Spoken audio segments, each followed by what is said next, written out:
Assalamualaikum warahmatullahi wabarakatuh. Perkenalkan, nama saya Rahmi Witri, Prodi Manajemen Fakultas Ekonomi dan Bisnis Universitas Muhammadiyah Riau.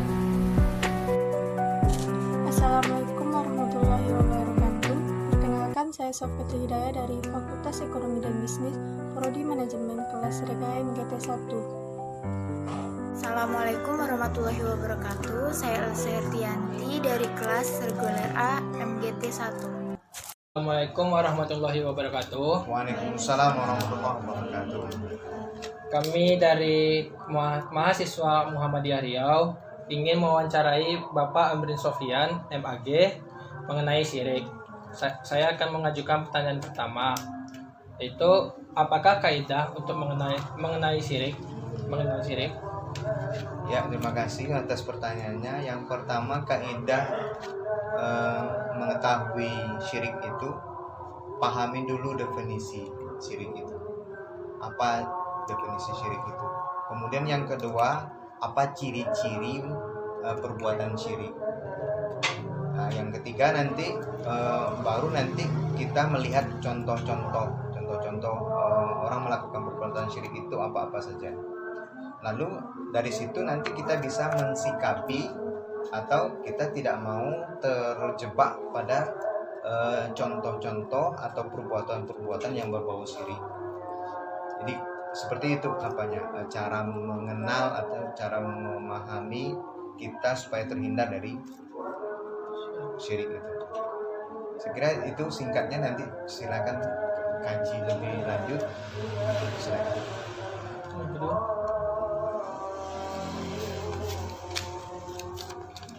Yang kedua, kenapa orang ingin menggunakan hal-hal yang bersifat syirik? Ya, orang ingin menggunakan hal-hal yang bersifat syirik itu banyak faktor. Yang pertama mungkin faktor kepentingan. Kepentingannya apa? Kepentingannya tentu tentang keuntungan finansial. Ya, apakah lewat jabatan, apakah lewat usaha, apakah lewat yang lain-lainnya. Jadi kalau untuk mencari keuntungan yang besar gitu, sedangkan kemampuan tidak ada, nah itu sering orang menggunakan perbuatan-perbuatan syirik, mendatangi dukun, meminta bantu sama jin. Nah itu orang yang apa tadi? Yang ingin menggunakan. Ya, itu sebab orang ingin ingin menggunakan cara-cara yang berbau syirik. Jadi karena banyak kepentingan, banyak faktor. Antara lain faktornya itu faktor bisnis, faktor kesukaan dengan orang, faktor iri hati dan segala macam. Faktor ingin dilihat, ingin dimuliakan orang, faktor kedudukan, pangkat. Itu sering tuh orang menggunakan praktek-praktek kesyirikan, mendatangi dukun. Silakan. Pertanyaan ketiga, apa akibat orang yang menyekutukan Allah? Ya, ini menarik ini ya. Apa akibat orang yang mensekutukan Allah? Ini di dalam ayat Al-Quran surah An-Nisa ayat 48 itu jelas-jelas Allah menyebutkan, A'udzubillahi minasyaitonirrajim, bismillahirrahmanirrahim. Innallaha la yaghfiru an yushraka bihi wa yaghfiru ma duna dzalik liman yasha wa man yusyrik billah faqad iftara isman azima. Allah sebutkan dalam Al-Quran ini, sesungguhnya Allah tidak akan mengampuni dosa syirik dan Dia mengampuni dosa selain syirik bagi siapa yang dikehendakinya. Barang siapa yang mempersekutukan Allah, maka sungguh ia telah berbuat dosa yang sangat besar. Jadi apa tadi pertanyaannya? Apa akibat orang yang Akibat orang melakukan perbuatan syirik itu, amal kebaikannya terhapus dan dia dijamin oleh Allah selama-lamanya kekal dalam neraka. Itu akibatnya. Berarti berbahaya sekali syirik ini. Jadi jangan sampai kapanpun kita jangan melakukan perbuatan syirik. Karena Allah akan menghapus segala amal kebaikan kita dan menetapkan kita untuk selamanya masuk neraka, kekal di dalam. Itu banyak ayatnya yang menyebutkan itu. Nah itu. Saya kira itu wallahu a'lam bishawab. Lanjut. Pertanyaan keempat, apa yang membuat orang percaya kepada syirik?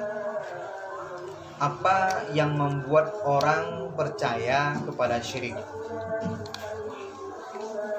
Kalau ini terkait dengan pertanyaan mungkin yang kedua tadi ya. Ya, orang ulangi. Apa yang membuat orang percaya kepada syirik? Apa yang membuat orang percaya kepada syirik? Pertama mungkin karena nafsu ya. Nafsu itu banyak bagiannya. Nafsu dia ingin kaya, nafsu ingin dia mendapat tahta, ingin mendapat harta yang melimpah ruah gitu, dan ingin dipandang mulia. Sehingga hal-hal yang berbau syirik ini dia lakukan. Nah untuk itu kita di dalam hidup ini, yang pertama itu apapun kepentingan kita, kepentingan keridhaan Allah itu nomor satu yang harus kita cari. Berarti kembali lagi kepada cara berpikir atau mindset seseorang muslim ini kepada kehidupan ini. Kalau saya mau jadi pengusaha sukses, lalu harus juga mendapat keridhaan Allah, pasti dia menghindari hal-hal yang bersifat syirik.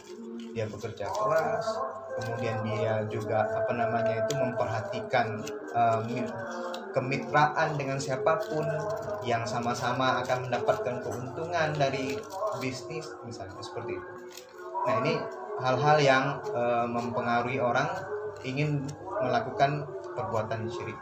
Jadi karena nafsunya tadi itu untuk mendapatkan sesuatu itu yang wah ya, tapi lupa dia kepada keridhaan Allah, bahwa hidup ini tidak lain dan tidak bukan adalah beribadah kepada Allah.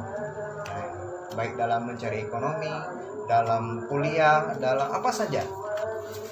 Jadi perspektif beribadah kepada Allah itu dalam segala lingkup kepentingan kemanusiaan itu harus ada di dalam diri dan niat seorang muslim. Kalau tidak, dia dunianya dia dapat, akhiratnya dia lepas. Kan sayang. Kita kan dunia dapat, akhirat juga dapat. Itu yang kita cari. Ya, terima kasih. Wallahu a'lam bishawab. Lanjutkan. Pertanyaan kelima, bagaimana cara kita menegur orang yang menggunakan pelaris? Ini pakai proses ya. Jadi kalau orang pakai pelaris itu pakai proses penyadaran dirinya. Jadi cari betul orang yang bisa masuk dalam pikiran maupun dalam perbuatannya kepada dirinya. Jadi melalui perantara seperti itu. Jadi siapa, kalau memang ada orang tua yang dia segani, orang tua itu dipakai.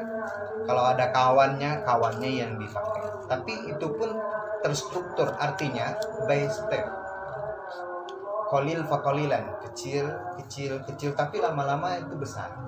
Tidak bisa orang seperti ini kita seperti membalik telapak tangan dari sini. Pakai proses.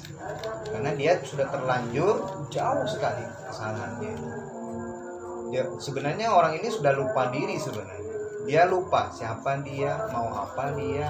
Nah, itu dia lupa. Nah, itu untuk menyadarkan kembali orang seperti itu butuh prosesnya. Dan kita sebagai orang yang ingin merubahnya harus apa? Menyampaikan kebenaran, tapi kita harus tepat caranya, dilandasi juga, diikut sertakan juga dengan kesabaran. Dan insya Allah nanti akan ketemu jalan keluar. Tapi ini butuh proses. Untuk itu kita jangan terjebak lah dengan ini. Caranya tadi ya sudah, kita cari siapa yang disegani dia, siapa yang dia suka, yang bisa masuk ngomongnya sama dia. Lalu orang itu digunakan untuk memberikan masukan-masukan secara pelan-pelan. Oh, pelaris itu ya tidak baik, pelaris itu untuk membungkus topeng kita yang mungkin kurang bagus. Untuk apa topeng ini yang kita tampilkan dalam hidup? Yang kita tampilkan dalam hidup ini loh saya apa adanya. Begitu cara pandang seorang muslim dalam hidup. Demikian. Mungkin masih ada? Dari saya mungkin masih banyak kekurangan ya, kehilafan. Karena ilmu itu dari Allah, yang salah itu mungkin dari saya, yang benarnya itu datangnya dari Allah. Untuk itu nanti sambil juga mengkaji lebih lanjut terhadap apa yang sudah kita diskusikan pada kesempatan ini. Mudah-mudahan ini sangat baik. Ada satu ayat Al-Quran yang ingin saya bacakan pada kesempatan penutup ini, yaitu ayat yang menyebutkan tentang perilaku orang musyrik itu tidak diampuni oleh Allah. Tadi sebagai ayat Al-Quran surah An-Nisa tadi ayat 48. Kemudian ada lagi ini terkait dengan orang yang menganggap Nabi Isa itu Tuhan. Di dalam Injil sendiri Nabi Isa itu sudah mengakui dia bukan Tuhan. Dia juga memerintahkan kepada umatnya ketika itu, sembahlah Tuhanku yang aku diutus olehnya. Itu berbunyi di dalam pasal di dalam Injil. Apalagi di dalam Al-Quran, ini terdapat di dalam Al-Quran yang berbunyi, laqad kafara alladzina qalu innallaha huwal masih ibnu Maryam wa qala al-masih ya bani Israil i'budullah rabbi wa rabbakum innahu may yusyrik billah faqad haramallahu alaihil jannah. Barang siapa yang mensekutukan Allah dengan menyebut Isa itu Tuhan, maka Allah tetapkan Allah haramkan, haramallahu alaihil jannah. Allah haramkan baginya itu masuk surga. Nah, gitu. Jadi ini kaitannya dengan syirik juga, mensekutukan Allah dengan orang. Di sini Nabi mensekutukan Allah. Kenapa? Menganggap Nabi Isa misalnya bisa mematikan orang, menghidupkan orang, bisa membuat burung terbang. Dia lahir tanpa bapak, kan? Logika seperti itu dikembangkan di doktrin Kristiani, sehingga orang terpukau. Padahal kalau dia gunakan logika, kalau begitu bagaimana Adam? Adam nggak ada ibu, nggak ada bapak. Kenapa tak dipertuhankan orang ketika itu? Nah, itu jadi penting untuk itu kita untuk intern akidah kita saja, kita perbandingan agama itu dalam praktek kesekutuan atau dalam praktek syirik tadi perlu juga kita pahami, sehingga kita toleransi. Lakum dinukum waliyadin, kamu agamamu jalankan, saya agama saya jalankan. Mari masing-masing kita menjalankan agama. Kalau saya tidak mengucapkan kata Natal kepada kamu, itu bukan berarti saya tidak toleransi. Kamu jalankan jalan Natal itu. Seperti apa tuntunan Natal dalam agamamu, lanjutkan. Kami akan fasilitasi. Kalau perlu kami jaga. Silakan beribadah di situ. Kami jaga. Tapi kalau suruh kami masuk dalam itu mengucapkan kata selamat, terus ikut juga acara-acara kalian, nah di situ batas toleransi. Jadi makna toleransi itu silahkan kamu kerjakan amal kamu sesuai dengan keyakinan kamu, kami kerjakan amal sesuai dengan keyakinan kami. Seperti itu. Terima kasih. Assalamualaikum warahmatullahi wabarakatuh. Waalaikumsalam.